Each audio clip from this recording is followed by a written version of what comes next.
Hello दोस्तों, कैसे हैं आप सभी। स्वागत है आपका आपके अपने YouTube channel RK academy and coaching centre में। तो आज के वीडियो में हम पढ़ने वाले हैं हिंदी क्लास 12 के भाग 2 आरोह के बहुत ही ज़्यादा इम्पोर्टेंट चैप्टर नंबर 6 बादल राग, जिसके राइटर है सूर्यकांत त्रिपाठी निराला जी। तो सबसे पहले हम लोग देख लेते हैं पाठ के बारे में, यानी पाठ कहना क्या जाता है उसके बारे में देख लेते हैं। कवि सूर्यकांत त्रिपाठी जी ने अपनी कविता बादल के माध्यम से संदेश देना चाहते हैं कि किस प्रकार से सर्वहारा वर्ग और पूंजीपति वर्ग के बीच मतभेद है। सर्वहारा यानी जो गरीब तबके के लोग हैं, सर्वहारा का मतलब जो गरीब तबके के लोग हैं, और पूंजीपति जो अमीर तबके के लोग हैं, उनके बीच किस प्रकार से मतभेद है, यानी किस प्रकार से वो संघर्षों से जूझ रहे हैं। गरीब तबके के लोग किससे? पूंजीपति वर्ग के लोगों से। उनके क्रियाकलापों एवं मानसिकता को इस पाठ के माध्यम से दर्शाया गया है। देखिए वो लोग क्या क्या करते हैं। क्रियाकलाप यानी किस प्रकार से एक दूसरे को सताते हैं, और उनकी मानसिकता को दर्शाया गया है। वस्तुतः यह क्रांति का संगीत है, और यह कविता जो है एक संगीत की क्रांति का विषय है कि किस प्रकार से इस विषय पर चर्चा की जाएगी, इस कविता में हम लोग पढ़ेंगे। तो चलिए स्टार्ट करते हैं। तो चलिए शुरू करते हैं। काव्यांश नंबर 1। तीरती है शमीर सागर पर, अस्थिर सुख पर दुख की छाया। कवि कहते हैं कि तीरती है, तीरती का मतलब होता है तैरती है शमीर बादल रूपी सागर पर। शमीर का मतलब बादल रूपी सागर पर, अस्थिर सुख पर दुख की छाया। यानी देखिए जो सुख है हमारा वो बहुत ही ज़्यादा अस्थिर है। अस्थिर का मतलब आता जाता रहता है, कभी सुख है कभी दुख है। तो जो कवि है, कवि कह रहे हैं कि ये दुख जो ये सुख है ये बहुत ज़्यादा अस्थिर है। अस्थिर का मतलब कि ये आता जाता रहता है, उस पर दुख की छाया। यानी हमें सुख है थोड़ा दिन का, तो फिर दुख आता जाता रहता है। तैरती का मतलब आता जाता रहता है। जग के दग्ध हृदय पर निर्दय विलप्त की प्लावित माया। तो देखिए यहाँ पे कह रहे हैं कि जब बारिश नहीं होती है, जब पानी की बूंदें नहीं गिर रही होती है, तो जग के द्वंद यानी जले हुए हृदय, सबके हृदय क्या है? व्याकुल है। जलने का मतलब है सबका हृदय क्या है? व्याकुल है। निर्दय विप्लव की प्लावित माया, यानी सब लोग शोक में डूबे हुए हैं कि कब बारिश होगी और सबकी फसल अच्छी होगी और हमारे जो खेत है उनमें से अंकुरण होगा, यानी पौधे उगाएंगे। यह तेरी रण तेरी भरी आकांक्षाओं से। अब कवि कह रहे हैं कि तेरी युद्ध रूपी नौका से भर आकांक्षाओं से, लोग आकांक्षा लगाए हुए हैं। ठीक है, युद्ध रूपी नौका का मतलब है कि लोग आशा लगाए हुए हैं कि कब बारिश हो, कब बारिश हो के खेतों में अंकुरण हो, कब हमारी फसल तैयार हो। आकांक्षाओं से। घन भेरी गर्जन से सजग सुप्त अंकुर उर में पृथ्वी के आशाओं से। देखिए जब भयंकर युद्ध के गर्जना से, यानी जब पृथ्वी पे बारिश होता है, जब बारिश होता है तो सबसे पहले क्या होता है? बिजली कड़कती है, यानी भयंकर युद्ध की गर्जना से। इसे कहा है कि जब बिजली तड़कती है, धड़कती है, तब जाके युद्ध की गर्जना से सजग सुप्त अंकुर, जब सोए हुए जो बीज होते हैं अंकुर के, वो क्या होते हैं? उर में पृथ्वी के आशाओं से, वो पृथ्वी के ऊपर झांकने लगते हैं, देखने लगते हैं थोड़ा बहुत। तो उसी को कह रहे हैं कवि कि वो पृथ्वी पर आने की आशा कर रहे हैं। नव जीवन की ऊंचा कर सिर ताक रहे हैं ए विप्लव के बादल। उनको क्या मिल जाता है? नवजीवन। यानी जब बारिश होता है, थोड़ा पानी की बूंदें गिरती है तो उन्हें नया जीवन प्रदान होता है और वो सर को ऊंचा कर लेते हैं। यानी जब थोड़ा थोड़ा उनका बढ़ने लगते हैं और क्या करते, ताक रहे हैं ये विप्लव के बादल, और ये सोच रहे हैं कि कब बारिश हो और हम और ज़्यादा बड़े हो जाए। कौन सोच रहा है? जो अंकुर है। अंकुर का मतलब जो छोटे छोटे बीज हैं जो बोए गए हैं खेतों में। तो चलिए अब हम लोग देखते हैं काव्यांश नंबर 2। फिर बार बार गर्जन, यानी बार बार, फिर का मतलब बार बार गर्जन हो रहे हैं। गर्जन का मतलब बादल तड़क रहे हैं। वर्षण है मूसलधार, हृदय थाम लेता संसार। करें जब बारिश इतना तेज होता है, इतना मूसलधार तेज होता है बारिश कि जो संसार है वो अपना हृदय थाम लेता है। यानी जो संसार का हृदय है वो उनके हाथ में आ जाता है। सोचने लगते हैं इतना तेज बारिश क्यों हो रहा है। सुन सुन घोर व्रज हुंकार, अशनि पात से शापित उन्नत सत सत वीर। करे जब इस प्रकार से बरसते हैं कि ये बरसता जो बादल है व्रज के समान अपना हुंकार भरता है। जैसे जब बारिश होने लगती है तो बिजली एक बार ऐसे तड़कती है कि जैसा लगता है व्रज जो होता है व्रज के समान इसकी हुंकार होने लगती है, यानी इसके समान आवाज आने लगती है। अशनि पात से शापित उन्नत सत सत वीर। और जब बिजली गिरती है, ठीक है, जब बारिश होती है, जब बिजली गिरती है तो ऐसा लगता है कि जो वीर है वीरों के टुकड़े टुकड़े होने लगे हैं। किसके टुकड़े होने लगे हैं? वीरों के। तो देखते हैं हम कौन से वीर के टुकड़े टुकड़े होने लगे हैं। छत विछत हत अचल शरीर, गगन स्पर्शी स्पर्धा धीर। कह रहे हैं कि उन वीर से मतलब संघर्ष होता है, लड़ाई होती है। जैसे जब बादल कड़कता रहता है, बादल जब कड़कता रहता है तो जब बादल का शरीर है बिजली तड़कती है तो बादल को रौंदते हुए चली जाती है। फिर भी बादल अपना राग नहीं छोड़ता है, वो गगन स्पर्शी होता है। यानी गगन स्पर्शी का, गगन का मतलब गगन को चूमने वाला होता है, और स्पर्धा वीर होता है, धीर होता है। यानी वीर योद्धाओं के भांति बिजली कड़कने के बावजूद जो बादल होता है वीर योद्धाओं की तरह बारिश करते रहते हैं। यानी जब भी बिजली कड़कती है तो बारिश रुकता नहीं है और तुरंत अपना बारिश और तेजी से होने लगता है। तो हम लोग देखते हैं काव्यांश नंबर 3।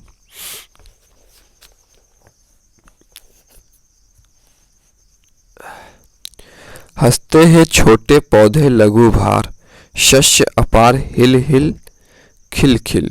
देखिए कह रहे हैं कि हंसते हैं जब जो छोटे छोटे पौधे हैं। अब इस प्रकार से जब बारिश भी हो गई, ठीक है, पहले तो अंकुरल थे यानी बस खाली बीज थे, ठीक है। अब बीज से क्या हुआ, बारिश हुई इस प्रकार से, ठीक है। तो अब क्या है, जो छोटे छोटे पौधे हैं वो क्या हो गए, उनमें लघु भार हो गया, यानी बहुत ज़्यादा थोड़ा सा भार हो गया, यानी बहुत थोड़ा थोड़ा बढ़ चुके हैं, और उसमें शस्य अपार हो गए हैं। हिल हिल खिल खिल, हाथ हिलाते तुझे बुलाते। और ये सब क्रियाएं वो लोग कर रहे हैं। थोड़ा थोड़ा जब जैसे हवा चलता है तो हिलते रहते हैं, खिलते रहते हैं, ठीक है, हाथ हिलाते रहते हैं। और इसमें देखिए मानवीकरण अलंकार आया है, क्योंकि जो पौधे हैं वो हंस नहीं सकते हैं जी, ठीक है। तो जिस प्राकृतिक वस्तुओं की तुलना मानव से की जाए उसे कहते हैं मानवीकरण अलंकार। आगे देखते हैं, विप्लव रव से छोटे ही हैं शोभा पाते, अट्टालिका नहीं है रे। देखिए अब कवि कह रहे हैं कि ये बहुत ज़्यादा छोटे छोटे पौधे होते हैं और उन्हीं को देखकर हमें शोभा मिलती है, यानी उनकी जो बनावट होती है उन्हें देखकर बहुत ही ज़्यादा हर्षित होते हैं कवि। अट्टालिका नहीं है रे आतंक भवन, कवि कर रहे हैं जो बड़े बड़े। अब देखिए कवि इनकी तुलना किससे कर रहे हैं, अब बहुत जो ज़्यादा जो पूंजीपति वाले लोग हैं और जो बहुत ज़्यादा गरीब हैं, गरीब, इन दोनों की तुलना की जा रही है, जो पूंजीपति वाले लोग हैं और जो गरीब हैं, कि जो पूंजीपति वाले लोग हैं उनकी कह रहे हैं कि अट्टालिका नहीं है रे आतंक भवन। कहे जो पूंजीपति लोग के जो बड़े बड़े भवन हैं वो क्या है, उसे कह रहे हैं अटारी या महल जो है वो नहीं है, वो क्या है, आतंक भवन, यानी लोगों को शोषण करने वाला उनका भवन है। सदा पंख पर ही होता जल विप्लव प्लावन। कह रहे हैं कि जब सदा पंख पर ही होता, यानी जहाँ पर शोषित वर्ग होता है वहाँ पे ही क्रांति आती है। जहाँ पर शोषित वर्ग होते हैं वहीं पर क्रांति आती है। यानी कवि का कहने का अर्थ है कि जो क्रांति की चर्चाएं चलती हैं, जो क्रांति का युग चलता है, वो सबसे ज़्यादा प्रभावित किससे होता है, वो शोषित वर्ग ही प्रभावित होता है। क्योंकि कवि का ऐसा मानना है कि सबसे ज़्यादा पंख यानी जहाँ कीचड़ होता है वहाँ पे ही बाढ़ आती है।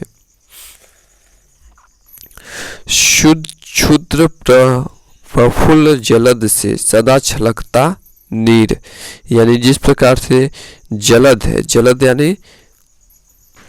यानी जिस प्रकार से जो कमल होता है, कमल से हमेशा क्या होता है, नीर, नीर यानी पानी छलकता रहता है। जो कमल होता है, कमल से पानी हमेशा छलकता रहता है, यानी पानी उनमें से मौजूद होता है। रोग शोक में भी हंसता है शैशव का सुकुमार शरीर, यानी जब जो पौधा होता है छोटा सा, ठीक है, शैशवावस्था में होता है, और रोग शोक में भी हंसता है, यानी जब उसे कोई तकलीफ होती है, पीड़ा होती है, उस समय भी सुकुमार शरीर जो शैशव हो जाता है, जो शैशव यानी जो पौधे का शरीर होता है वो बहुत ही कोमल होता है, और हंसने रहने का मतलब बहुत ही मस्त से अपना जीवन व्यतीत करता रहता है। तो दोस्तों अब हम लोग पढ़ने वाले काव्यास नंबर 4 को, तो चलिए स्टार्ट करते हैं। रुद्र कोश है शुद्ध तोष अपने अंग से लिपटे भी। कवि कर रहे हैं, अब देखिए कवि पूंजीपति लोग की, पूंजीपति वाले लोग की और जो गरीब तबके के लोग हैं इनको एक दूसरे से तुलना करते हुए क्या करते हैं कि जो पूंजीपति लोग हैं उनको बहुत ज़्यादा टेंशन हो रही है, ठीक है, कि बारिश हो रहा है, पानी बरस रहा है, बिजली गड़क रही, और एक तरफ जो गरीब तबका का लोग है, किसान वर्ग है, ठीक है, किसान वर्ग का लोग है, उसे बहुत ज़्यादा खुशी हो रही है। खुशी इसलिए है कि पानी बरस रहा है तो हमारा खेत जो है हरियाली से झूम उठेगा। तो यहाँ पे कहा जा रहा है कि रुद्र कोश है क्षुब्ध तोष अंगना अंग से लिपटे भी। कवि कह रहे हैं कि उनकी रुकी हुई तिजोरी है और बुझा हुआ तोष है, यानी बुझा हुआ कोश है, कोश का मतलब संतोष नहीं है उन्हें। अंगना अंग से लिपटे भी, और अपनी पत्नी जो है उनसे लिपटे हुए हैं। लिपटे हुए का मतलब उनके साथ अपना जीवन व्यतीत कर रहे हैं और उन्हें किसी बात की टेंशन नहीं है, बस उन्हें संतोष नहीं है कि और धन आ जाए। आतंक अंक पर काँप रहे हैं धनी व्रज गर्जन से बादल, और उन्हें अब देखिए किसी चीज़ की कमी नहीं है फिर भी अब काँप रहे हैं। काँपने का मतलब उन्हें सहमे हुए है, डर लग रहा है। किस चीज़ का डर लग रहा है कि धनी व्रज गर्जन से बादल। कह रहे हैं कि जो बहुत ज़्यादा बिजली कड़क रही है उस प्रकार से वो डरे हुए लग रहे हैं। त्रस्त नयन मुख ढाँप रहे हैं, ठीक है, और उनके जो नयन है जो भयभीत है, ठीक है, नयन यानी जो उनके आँख है बहुत ज़्यादा भयभीत है और मुख ढाँप रहे हैं, उन्हें लग रहा है कि कहीं कुछ नष्ट न हो जाए। जीर्ण बाहु है शीर्ण शरीर। अब देखिए अब तो ये हो गई किसकी, पूंजीपति वाले लोगों की, कि वो ऐसा देखकर बहुत ही ज़्यादा काँप रहे हैं। अब बात आती है जो हमारा कमज़ोर वर्ग है, किसान वर्ग है, उनकी बात आती है। तो जीर्ण बाहु है शीर्ण शरीर। देखिए उनका क्या है, बाहु यानी जो उनका बाह है बहुत ज़्यादा कमज़ोर है, जर्जर है। और शीर्ण शरीर, शरीर भी कमज़ोर है, मर्मल है, दुर्बल है, यानी शरीर में उतना जान प्राण नहीं है। तुझे उलाता कृषक अधीर, जो कृषक है, कृषक यानी जो किसान है, वो बहुत ज़्यादा व्याकुल है कि बारिश हो और हम अपनी फसल को और अच्छे से देखें, ताके और कार्य करें उसमें। ए विप्लव के वीर, चूस लिया उसका सार। करें कि ए विप्लव के वीर यानी हे बादल राज, आप हमारे खेतों में बरसो, ठीक है, जिससे हम अपना कार्य को अच्छे से कर सके, हम अपनी खेती को अच्छे से कर सके। हाड़ मात्र ही है आधार, ए जीवन के पारावार। करें कि जो उनका हाड़ मतलब जो उनका शरीर ही है, ये दुबला सा पतला सा शरीर ही उनका आधार है। ए जीवन के पारावार, हे पारावार, ए हमारे लिए पारावार है बादल राज, आप बरसो और इस प्रकार से बरसो कि हम अपनी फसल को बो सके और अपना जीवन व्यतीत कर सके। तो इस कविता में हमने देखा, काव्यांश नंबर 4 जो है, इसमें हमने देखा कि एक पूंजीपति लोग हैं और एक गरीब तबका का लोग है, दोनों में जो असमानता है, जो दोनों में बेचैनी है, उसको इस कविता के माध्यम से कवि ने बयां किया है। तो चलिए, थैंक यू, आज के लिए इतना ही, मिलते हैं नेक्स्ट वीडियो में।